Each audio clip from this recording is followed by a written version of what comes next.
రెండు తెలుగు రాష్ట్రాల్లో ఉత్కంఠ రేకెత్తిస్తున్న జూబ్లీహిల్స్ ఉప ఎన్నికల ప్రచారం పతాక స్థాయికి చేరింది. బీఆర్ఎస్, కాంగ్రెస్, బీజేపీ తీవ్రంగా శ్రమిస్తున్నాయి. ఇవాళ సాయంత్రంతో ప్రచారానికి తెరపడనుంది.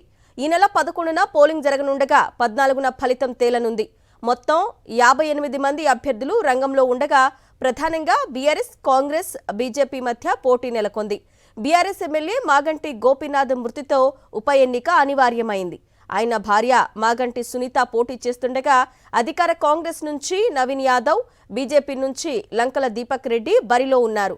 3 పార్టీలు ఈ ఎన్నికను ప్రతిష్టాత్మకంగా తీసుకున్నాయి.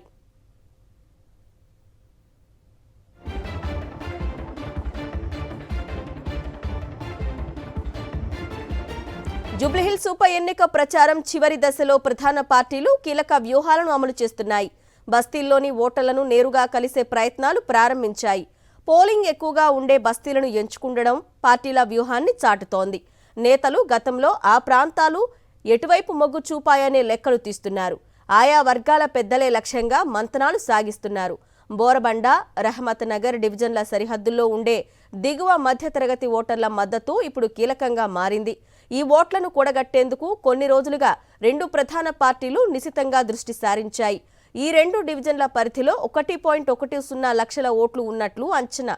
వాటిలో ఎన్ఆర్ఆర్ పురం, సైట్ 123, ఇందిరానగర్, సాయిబాబా నగర్, రాజు నగర్, వినాయక్ నగర్, ఎస్పీఆర్ హిల్స్తో పాటు 50 బస్తీలు, మరోవైపు ప్రతిభానగర్, రాజీవ్ గాంధీ నగర్, ఇందిరానగర్ తదితర బస్తీలున్నాయి. ఒక్కో వీధిలో 1000 నుంచి 2000 మంది ఓటర్లు నివసిస్తున్నారు.